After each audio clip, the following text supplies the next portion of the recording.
Welcome to another episode where we break down science and health into bite size. Today, to talk about cold and the symptoms, we've got Dr. Prashanth Reddy. Welcome, Doctor. So, Doctor, when we are heading to December, our entire country, gets colder in winters, and so many symptoms come out. People suffering with cold, sneezing, coughing. Is that a normal response? And is that something which is okay for people to just go through? So the common issue of the nasal stuffiness, which happens in especially in the winter months, is because when the cold air enters and touches the face, there's a response to prevent that cold air going to your lungs. So when that happens, the nose, the vessels inside the tissues inside the nose called the turbinates will become bigger in size. So when that happens in response to the cold air touching the nose, there'll be more blood which goes into those tissues to keep making sure that the cold air gets humidified before it touches the lungs. So in order to do so, the blood vessels will increase in size. So when it increases in size, the people will feel that their noses become stuffy suddenly. So this is quite common. What do you say?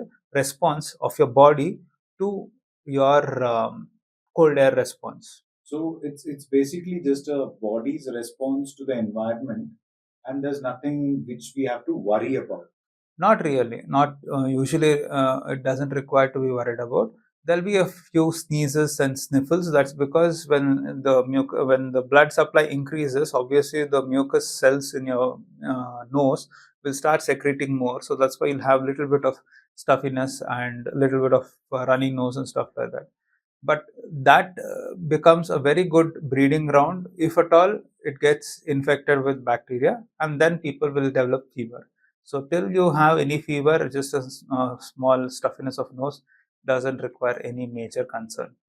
So when you say that we develop a fever, right? So the cold that happens to a person, common cold, flu, if there are symptoms of fever, that's when it is something we have to be concerned with.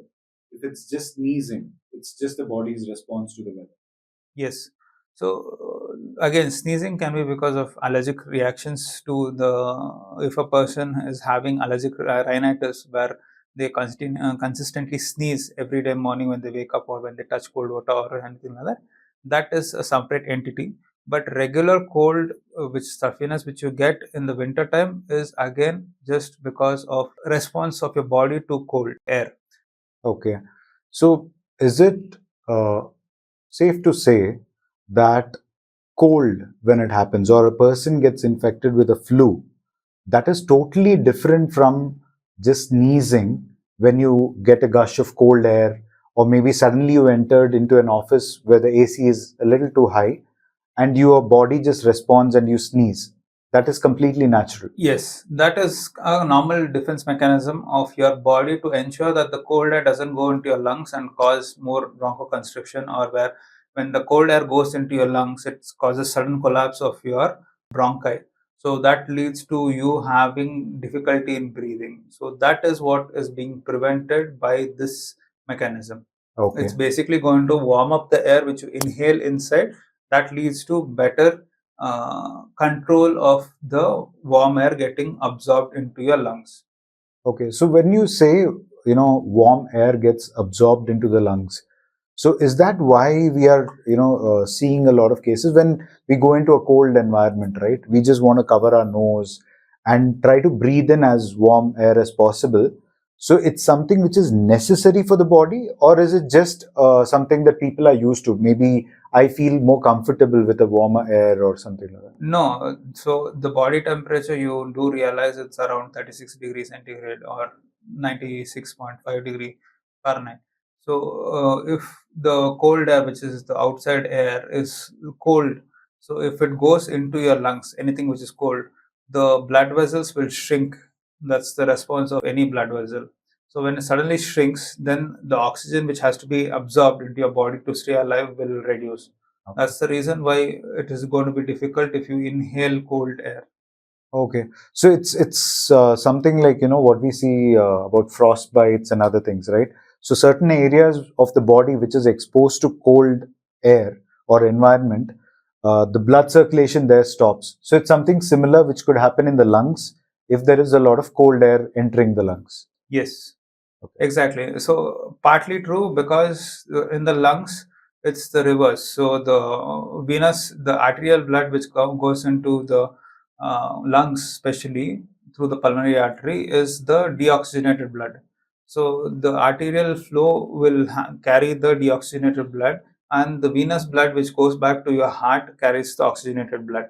So when the deoxygenated blood, which is deficient in oxygen, will get saturated with oxygen when it passes through the lung or the alveoli, the primary unit of the lung tissue. So if the alveoli doesn't have sufficient blood flowing through, then the whole diffusion of oxygen doesn't happen. That leads to decreased ventilation, and also it leads to the collapse of the alveoli, because in response to cold air, as I told you, the bronchi can collapse. So because the bronchi can collapse, that leads to decreased oxygenation of the lungs or the tissues. That leads to further issues. Okay, just curious to know. So, does that mean if a lot of bronchi is actually collapsing, you will feel difficulty in breathing, of course, right? That's the body response again. And would it mean that the heart is also impacted when that happens because the pumping of the blood is not normal? Yes. So when you are having bronchospasm, one, the wheezing starts and the difficulty in breathing happens. So when difficulty of breathing happens, and when there is extreme amount of wheezing, that leads to excessive amount of pressure on the heart, that leads to further issues. Okay. So, like a common man, when I think about this entire thing, right, it sounds more like if you're in a cold environment and you're already infected with flu, it's a bad mix. So try to get to a warmer place, keep yourself warm. I think this is why all our elders used to say the same thing, right? So it's a very good thing to do, practice to continue, right? Nice. So when we talk about common cold itself, right? What are some of the general causes of cold? The most common cause for cold is your viral infection. So because of viral infection, it can be usually a rhinovirus, adenovirus, or coronavirus, or various types of viruses, which can again lead to these common cold features. And because for understanding which virus has been infected, we need to do for, quite a complex group of testing. But end of it all, it's a self-limiting issue which your body immune response will fight and will take care of itself. When the bacterial infection happens over the viral infection, that becomes sinusitis, where the sinuses of your nose will get infected, leading to your having the heaviness of head, postnasal drip, and fever, which can spike up higher, which requires antibiotic coverage to ensure that it doesn't become a subacute or a chronic sinusitis. Okay, so when you say sinusitis occurs once a person is infected with flu, right? So does that mean that not in all cases that a body is infected with bacteria, it's the virus which predominantly triggers the cold or the flu response, right? And your body immunity is fighting that. Somebody with a weaker immunity would generally get infected with more allergies or I could say germs. It could be bacteria in that case, and when it's bacteria, that's when the complication is more. So the viral infection, as you know, the coronavirus, which is the most Dreaded. dreaded virus of 2022, 2020 to 2022. So that whole episode happened because of a microscopic particle or submicroscopic particle of coronavirus. So that you can't say that bacterial infection is deadly or viral infection is deadly. Both have its own pros and cons. So that being said, each symptom or each patient, how they respond to a particular infection varies. So we have to titrate each and every, or we need to assess each and every patient or each and every person, and then address it accordingly. So So the basic thumb rule is, if you have a fever, it's better that you get a consultation with a physician or a ENT surgeon. If there's no fever and you just have a stuffy nose, that doesn't mean that you have a viral infection or any cold. If at all you have heaviness of head and cough and other associated features, that is coming to the category of flu. If the fever is quite high and you're having pain in your sinuses when you touch, that means it's sinusitis, most likely because of bacterial infection. So these are the general thumb rules. Okay. So it's I would it be okay because we are talking about the immunity response also, right? So when I say that I get infected with flu, on the first day itself, should I really rush to a doctor or should I monitor my symptoms? I know that generally people tend to panic also, and sometimes it may not be warranted in that situation. So, what would you suggest that we have to do at home? So a simple thing which you can do at home is home remedies, which include your stimulation, saltwater goggles, ensuring that you are keeping distance from other people so that you don't cross-infect other people, keeping your body warm to ensure that the immune response occurs faster. You can take simple paracetamol tablets for reducing your fever and body pains. Hydrating yourself is the most essential part, because that's something which everyone will miss out because of the irritation in the throat. They do not tend to drink water, and that leads to further complications and worsening of your symptoms. So hydration is very, very, very important. And ensure that you have good nutritious diet. Even though your taste kind of goes away because your nose is stuffy, it doesn't mean that you are loss of appetite and other things you can't eat. But nutrition is very important to ensure that you get over this acute phase faster. So, I understand that immunity is very important, but you mentioned a very interesting point that when we talk about common cold, it's the nose which is stuffy. Does the tongue also get impacted because of which we don't get taste, or is it interrelated to the nose? So the loss of appetite which happens is because of the release of multiple inflammatory mediators, because of the immune response to fight against the virus or the bacteria, and the taste which is happening. So the taste, the basic taste of your salt, sweet, and spice is your tongue. But other flavors like your coffee, tea, and other flavors which comes out, that's because of your nose. So the flavor molecules go from the nose, it goes to the back of the nose, it will come to your nose. And that's when, why, if the nose is infected, you don't feel much of taste. You will feel like you're having bland food, even though it's having all sorts of tasty food. It looks appealing for your eyes, but not for your tongue. The reason behind that is because the nose is kind of blocked, so the flavor molecules are not going to your olfactory or the smell fibers on top of your nose, leading to your dissatisfied taste. Because, see, when you talk about not being able to taste food and all that, right, it reminds me of the COVID days. Many people started getting worried. When we are talking about common cold, these symptoms come up, right? And during COVID also, so many people had that. Now, uh, it's not something that you have to worry about, but if your symptoms are like you're not getting taste or you're not able to smell the food, right, and you have fever, is it safe to say that you have to visit a doctor? Because or should you just look at yourself, observe for a day or two, like you said, taking a paracetamol, staying warm? How do we do that? So the taste will usually come back in about 3 to 4 days, usually post any viral infection or a cold. So in case it doesn't go down, then we'll have to assess why is it not coming back. So give it about 4 to 5 days and maybe 3 to 4 days, and assess yourself by ensuring that everything is opened up. The nose is better with steam inhalation, saltwater gargles. Your throat is feeling better, and once that has happened, once the nose block is removed or once it's gone, you will be able to get back your taste. Okay. So again, we don't need to worry in case you are not able to taste your food or smell the food or the fragrance.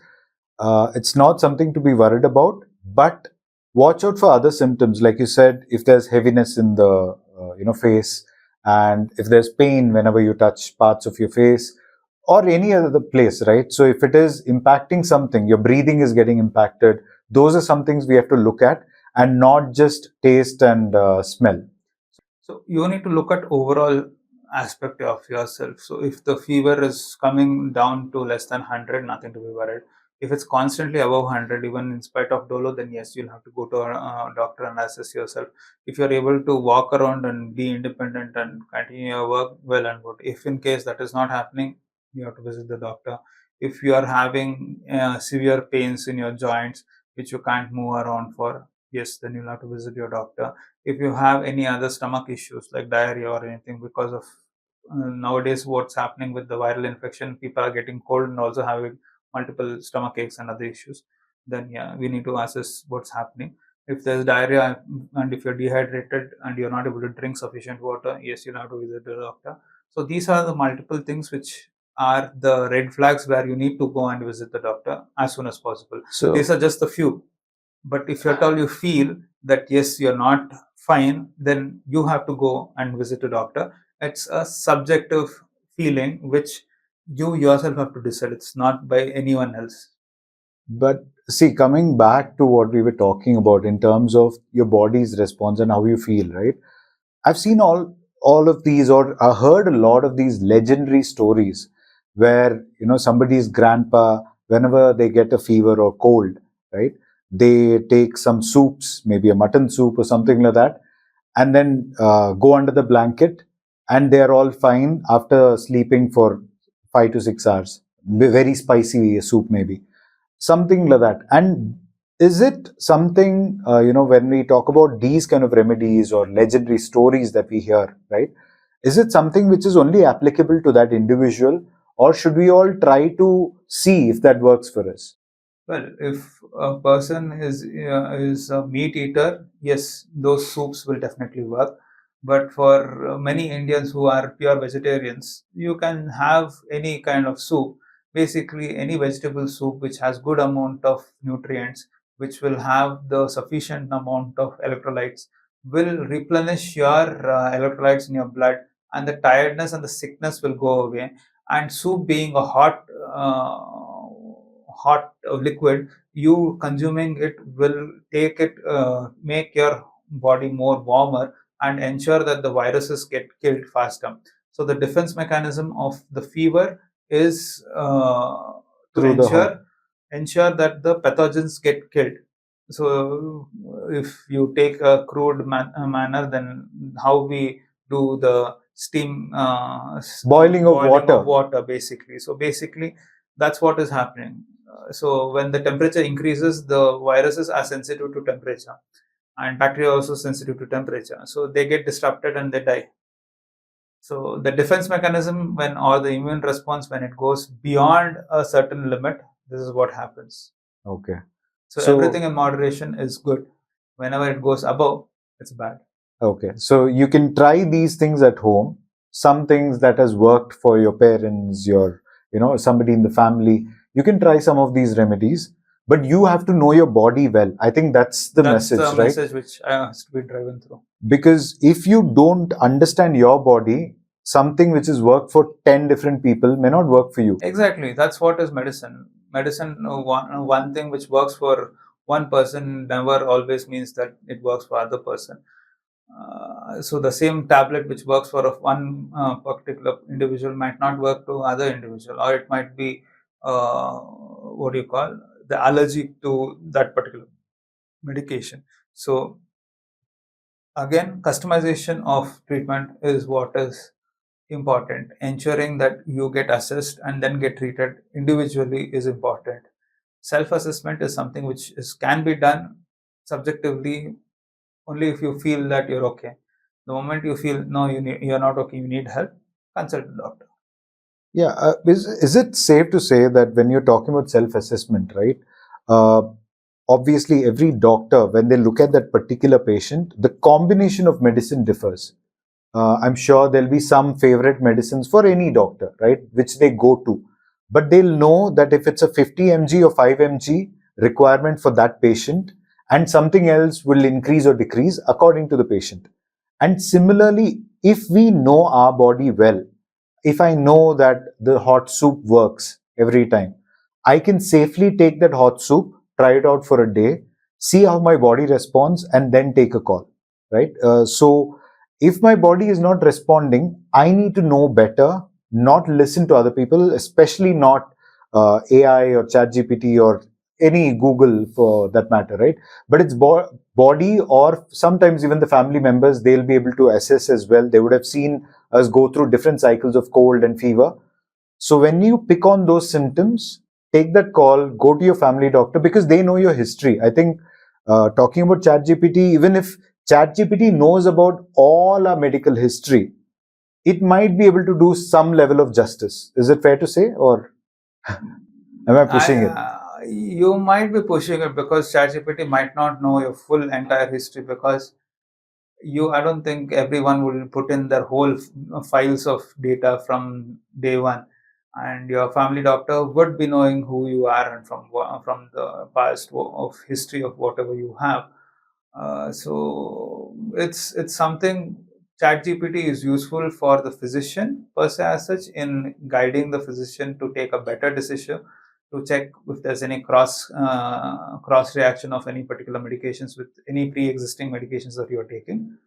But again, beyond that, since ChatGPT is professionally not a medical AI, so using ChatGPT, and as it always puts as a disclaimer, this is not a medical what do you call medical disclaimer has been put by ChatGPT. So ChatGPT has its own ways to cover itself against any likelihood of any legal pursuit. So ensure that you go to your doctor, ensure that you are taking the correct decisions by trusting your doctor. End of it all, trust is more important than anything else.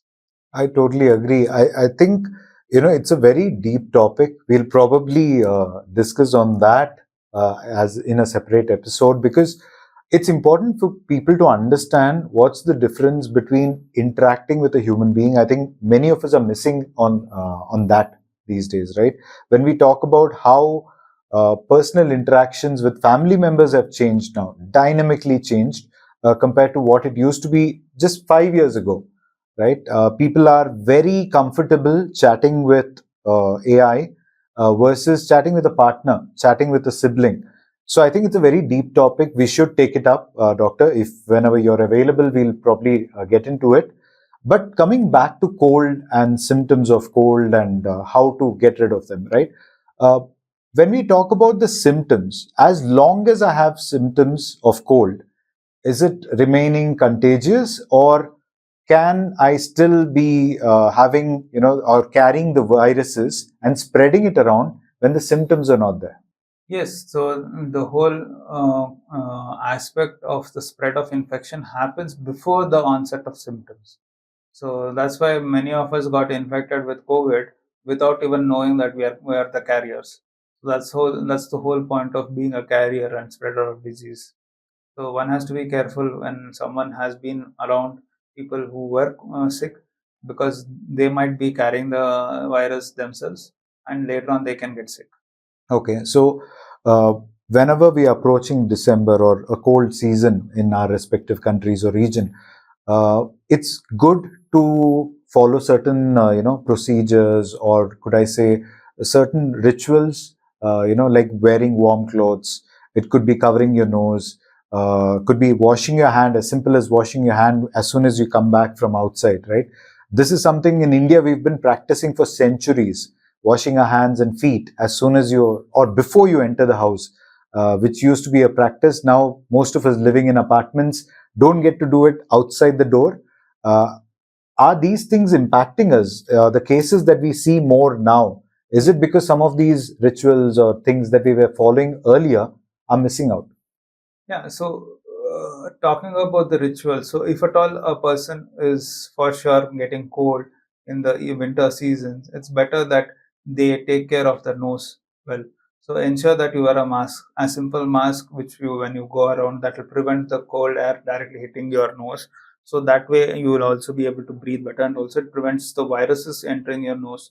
That's a simple method of just wearing a simple mask when you're walking around in the cold. Other thing which you can do is you can do your steam inhalations every day. Have hot food to ensure that the body is warm from within. Ensuring that you are washing your hands before you eat or something. And over sanitizing your hands is not good. using a hand sanitizer overtly is not good. Regular just washing your hand before having food with soap and water is much more better. Ensuring, as you mentioned before, our traditions were washing our feet before we entered the house when we are coming from outside. That is definitely useful thing to ensure that you're not carrying in the disease and germ from outside to inside your house. So that is something which is uh, uh, if it can be done as a necessary step before entering the house, it's much better. So I think the architects who are designing the apartments are all focused on space utilization. They can just put a small foot sink near the entrance of the house so that people can just wash their feet and enter the house. That's something which they can implement into the modern apartments. Yeah, I mean, if you look at it, technically, it may not be so challenging if it's done in a large scale. And I think people will just get used to it. I remember the wells near our houses in my native place, right? People used to get water from the well, keep it right outside the house. And that's a lot of work compared to what happens in an apartment now. I have to just rotate the tap and there's running water.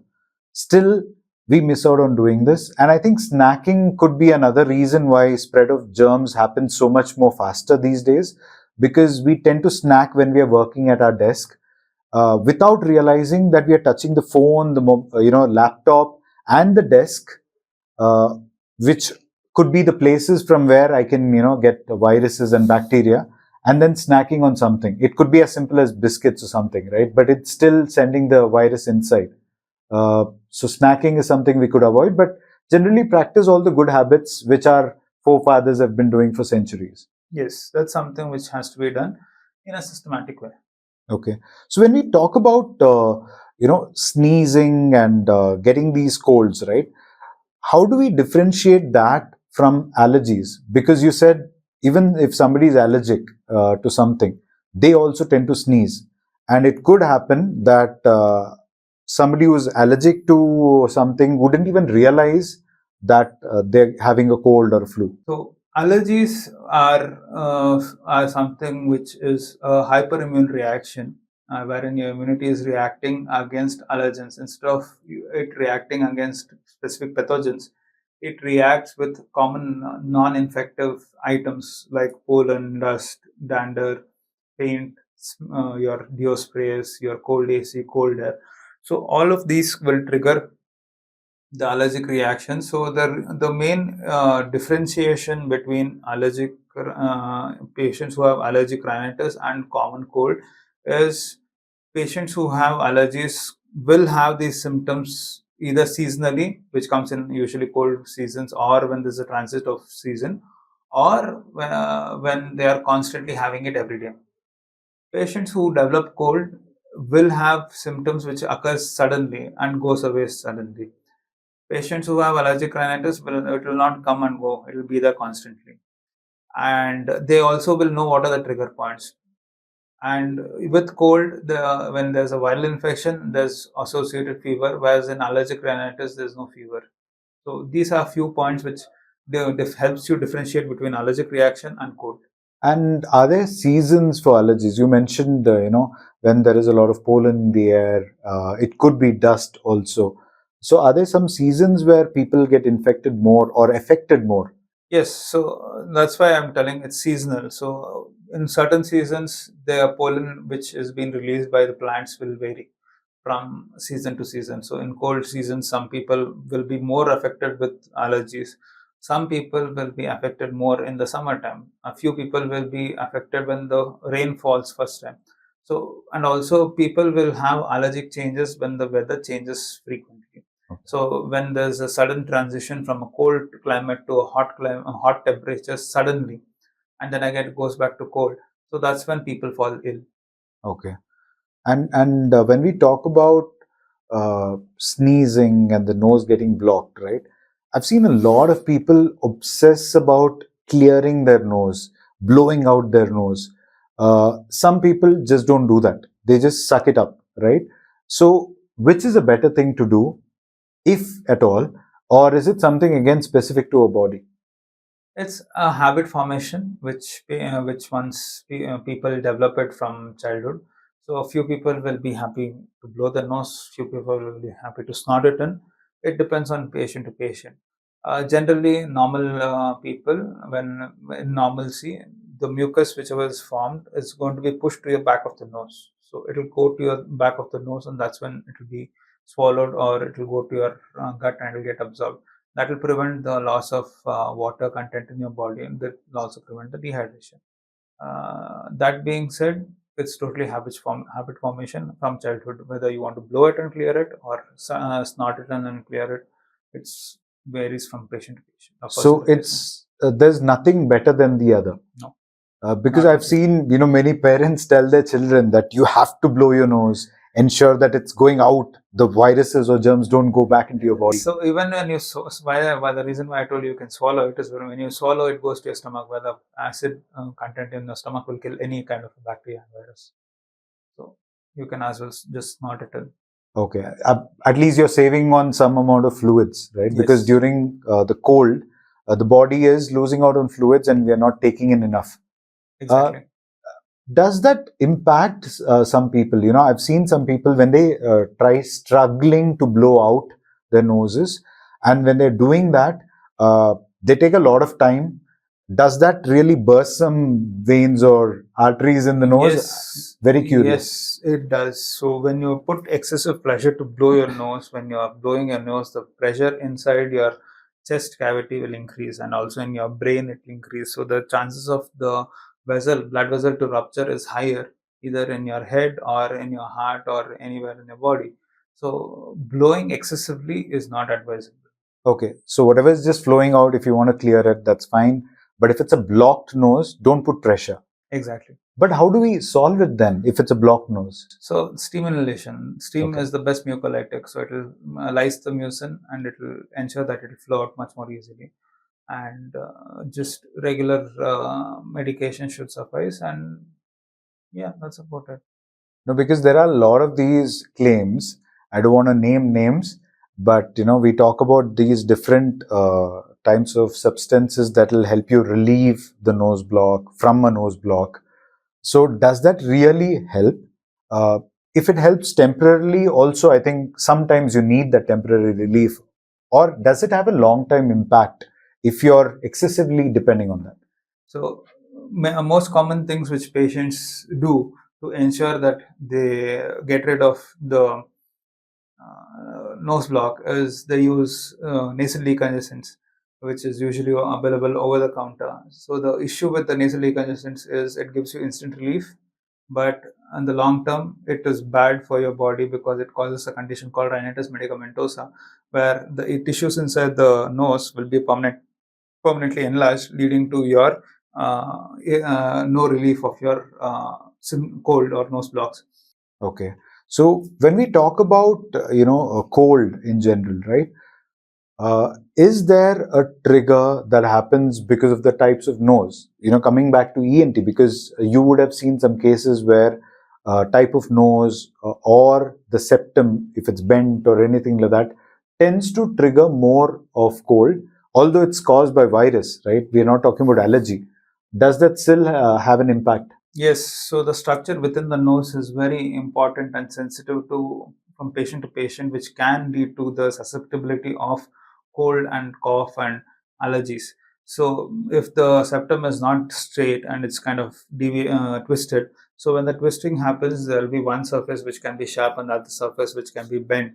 So that leads this sharp surface can become the trigger point area where the dust or the viruses can go and sit on it and start the trigger points. So the trigger points can get activated and leading to your you catching a cold faster or your allergies are faster. So those are the issues which is seen inside the nose, which we can get to know post a radiological investigation or an endoscopy of the nose. Okay. So we can say that nose can also cause, or increase the chances of you catching a cold, and it may not be just the seasons. Yes, the anatomy of the nose is crucial for someone being susceptible or not. Thank you, doctor, for taking time out. And we've covered a lot of questions around cold. If you have more questions, please do post them. Just leave a comment. We will try to address them as much as we can. Otherwise, like the doctor mentioned, visit your doctor. He knows you best.